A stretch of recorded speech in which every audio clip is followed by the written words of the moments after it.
안녕하세요, 여러분. 오늘 설명할 주제는 의병운동이 되겠습니다. 조선이 그리고 대한제국이 일본에게 국가의 권리, 국권을 서서히 뺏기던 1900년대 초, 그리고 그 전부터 많은 이들이 이 대한제국을, 국가를 지키기 위해서 나서게 됩니다. 그러한 나라를 지키고자 하는 움직임은 크게 두 방향으로 나뉘게 되는데, 그 중에 한 갈래가 우리가 배웠던 애국개몽운동이었고, 또 하나의 방향이 바로 오늘 배우는 의병운동이 되겠습니다. 일제의 침략에 맞서 무기를 들었던 의병운동은 어떻게 전개되었는지 우리가 같이 살펴보겠습니다. 그럼 시작하겠습니다. 자, 이 순서대로 우리가 한번 볼 테니까 한번 순서 보시고 따라오시면 되겠습니다. 우선 대한제국의 멸망 과정부터 보겠습니다. 1907년 헤이그 특사 사건이 발생하자 일제는 고종에게 그 사건의 책임을 물었고, 이를 구실로 고종을 강제 퇴위시키게 되니 이것이 바로 대한제국의 마지막 황제 순종의 즉위가 되겠습니다. 이후 일제는 한국에 압박을 가해서 1907년 이른바 정미 7조약이라고 부르는 한일 신협약을 체결합니다. 이 조약을 통해서 일제는 을사조약으로 조선에 부임한 통감의 정치 간섭 권한을 강화하며 대한제국의 정치와 행정을 완전히 장악하게 되고, 일본인들을 각 국가 부서의 차관, 그러니까 이제 장관이 교장 선생님이라면 교감급, 교감, 차관 두 번째로 임명하는 이른바 차관 정치를 실행해서 한국의 정치와 행정은 이제 일제의 철저한 감시와 통제하에 놓이게 됩니다. 이후 일제는 대한제국의 마지막 방어선인 대한제국군을 없애기 위해서 대한제국군 해산을 실시합니다. 이 군대 해산을 위해서 무기를 스스로 반납하게 되자 대한제국군 중에서도 수도 방어를 맡았던 시위대의 제1연대 제1대 대장 박승환이 군대 해산에 항의해서 군대가 나라를 지키지 못하고 신하가 충성을 다하지 못한다면 10,000번 죽어도 아깝지 않다라는 유서를 남기고 자결을 하게 됩니다. 이를 본 휘하 대대원들이 해산을 거부하고 무기를 탈취해서 일본군과 치열한 시가전을 벌이지만 패배하게 됩니다. 이후 1909년 일본은 기유각서를 체결해서 대한제국의 사법권을 강탈하였고, 이제 대한제국은 일본의 협조 없이는 동네 도둑조차 재판을 할 수가 없게 됩니다. 1910년에는 경찰 업무마저 일본에 빼앗기게 되면서 일제 경찰들이 한국의 거리와 동네를 순찰하고 감시하게 됩니다. 이제 일제에게 한국이 대항할 수 있는 수단은 아무것도 남지가 않게 되었고, 이 무렵 일제는 각지의 의병 항쟁마저 철저하게 무력화시켰습니다. 이제 일제는 한국을 집어삼킬 준비를 완전히 마치게 되었고, 결국 실행에 옮기게 됩니다.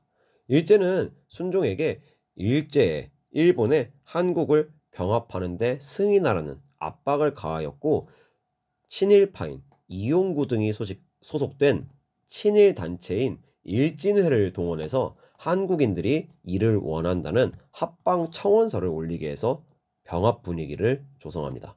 결국 1910년 8월 29일 대한제국의 내각 총리 대신 이완용과 후일 초대 조선 총독이 되는 조선 통감 데라우치 마사타케 간의 한일 병합 조약이 체결되면서 518년간 27명의 왕이 이끈 조선과 그 후신인 대한제국은 역사 속으로 사라지게 됩니다. 이를 경술련의 국가의 치욕, 경술국치라고 하며 일제강점기의 시작이 되겠습니다. 이러한 흐름 속에서 무기를 들고 국권을 회복하려고 노력했던 사람들이 바로 의병입니다. 이 의병운동은 크게 전기, 중기, 후기, 전중후 세 시기로 구분해 볼 수가 있는데, 그 시작은 바로 1895년 을미년에 일어난 을미의병, 일명 전기의병입니다. 1895년에는 조선에 많은 일들이 일어납니다. 을미사변이 일어나서 명성황후가 살해되며 일제에 대한 조선인들의 분노가 끝까지 쌓이게 되었고, 또한 일본의 간섭으로 벌어진 제3차 가보개혁, 을미개혁에서 단발령이 내려지며 이 분노가 폭발합니다. 이러한 원인으로 일어난 의병이 바로 을미의병입니다. 이 을미의병의 특징은 바로 위정척사파 유생들이 중심이 되었던 것인데, 을미의병을 이끌었던 대표적인 의병장들이 바로 그 위정척사파 유생들입니다. 특히 제천의 유인석은 자신들의 의병이 일어난 이유를 설명한 각고 팔도 여릅이라는 글에서 왜 우리가 일어났는지 을미의병의 원인을 잘 짚어주고 있습니다. 이렇게 일어난 을미의병은 이후 고종이 아관파천을 하고 단발령을 철회하면서 해산을 권유하자 그대로 대부분 해산하게 됩니다. 이후 1905년 을사조약이 체결되자 다시 한번 의병들이 일어나게 되는데, 이것이 바로 을사의병, 일명 중기의병입니다. 이때의 대표적인 의병장들은 다음과 같습니다. 이때 조선 말의 대유학자야 최익현도 의병을 이끌게 되는데, 일본군과 대한제국군이 이를 진압하기 위해 최익현이 의병을 일으킨 전라도 태인 지역으로 내려오자 차마 왕의 군대와 맞설 수 없다, 어찌 조선 사람끼리 죽이겠냐 라면서 자진해산하고 스스로 체포됩니다. 체포된 이후 이 최익현은 일본 쓰시마 섬으로 끌려가게 되는데, 여기서 최익현은 일제가 제공하는 식사를 일체 거부하며 단식을 하였고 결국 그 후유증으로 이곳에서 순국합니다.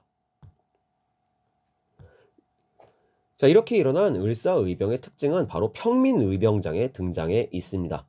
아까는 유생들 중심이었지만 이제 평민의병장들이 전면에 나서기 시작합니다. 대표적인 인물이 바로 영덕의 신돌석으로 경북 영덕 지역에서 일어나 이 태백산맥을 중심으로 활동하며 태백산 호랑이라 불렸던 의병장이 이 신돌석이 되겠습니다.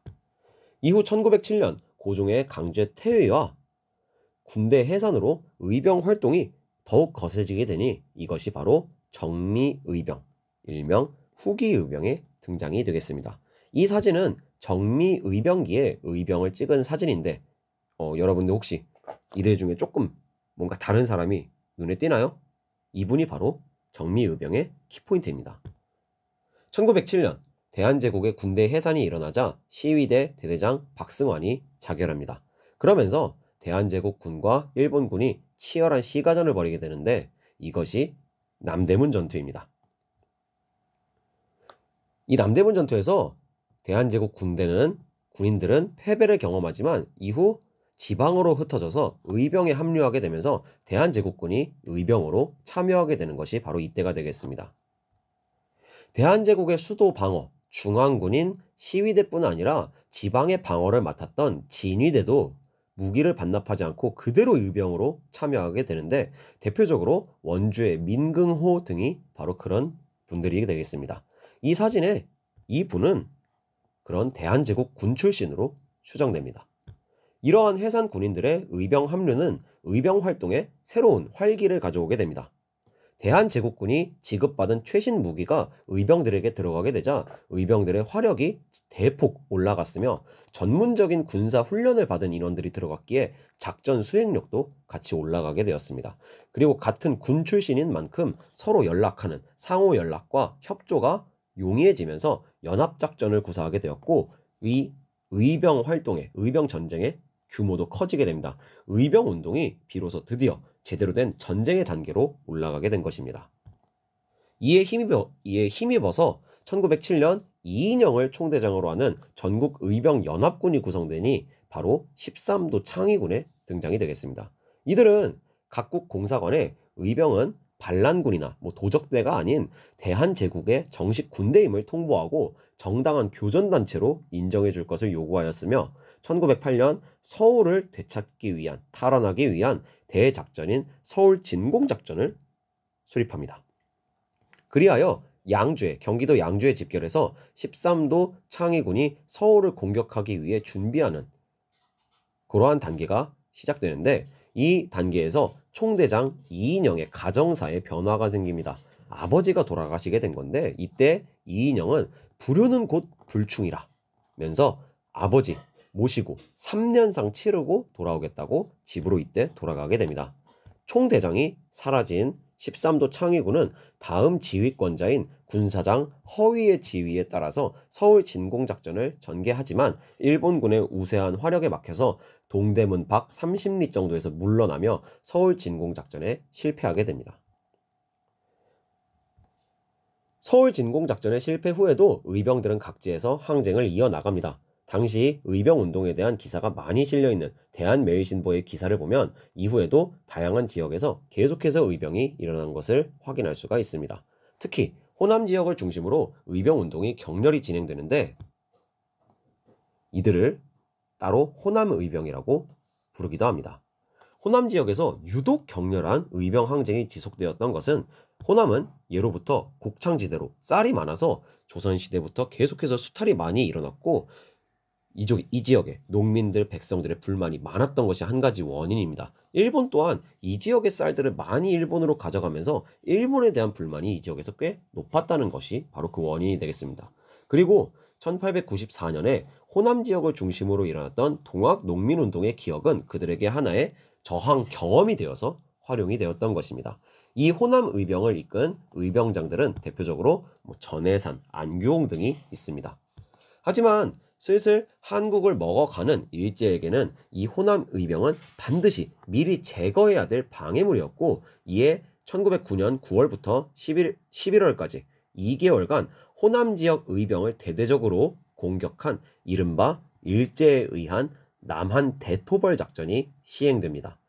포위망을 구성해서 의병을 바닷가 구석으로 몰아붙이면서 의병을 소탕하는 그러한 작전이었고 이 작전에서는 일본군은 의병뿐만 아니라 의병의 물자를 공급하는 농민들, 그들이 사는 마을까지 완벽하게 초토화시키면서 전진을 하게 됩니다.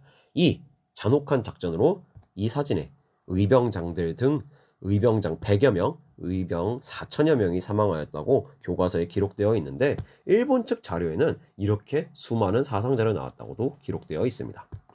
이로 인해 의병들은 더 이상 국내에서 활동하기 어려워지게 되었습니다. 이제 대한제국이 일본에게 넘어가게 되면서 일제의 군대가 각 지역에 곳곳에 깔리게 되고 또한 의병들에게 하나의 리스크, 하나의 부담이 주어지게 되니 우리만 싸우다 죽는 게 아니라 우리를 도와주는 농민들도 마을도 완전히 초토화될 수가 있다는 두려움을 품게 됩니다. 결국 이들은 만주와 연해주 지역으로 건너가서 저항하며 이후에 이 지역에 독립군을 이루는 기반이 됩니다. 이러한 의병 전쟁은 결과적으로 보면 결국 나라를 지켜내지 못했다는 아쉬움이 있습니다. 하지만 그렇다고 해서 의의가 없진 않습니다. 일제에 끝까지 저항하면서 저항 정신을 이어갔던 의의가 있으며 이는 후일 독립군들의 활동, 부장 독립투쟁의 기반이 되겠습니다. 이 파트의 중요 포인트는 다음과 같습니다. 여러분도 한번 확인하시면서 오늘 수업은 여기서 끝! 안녕!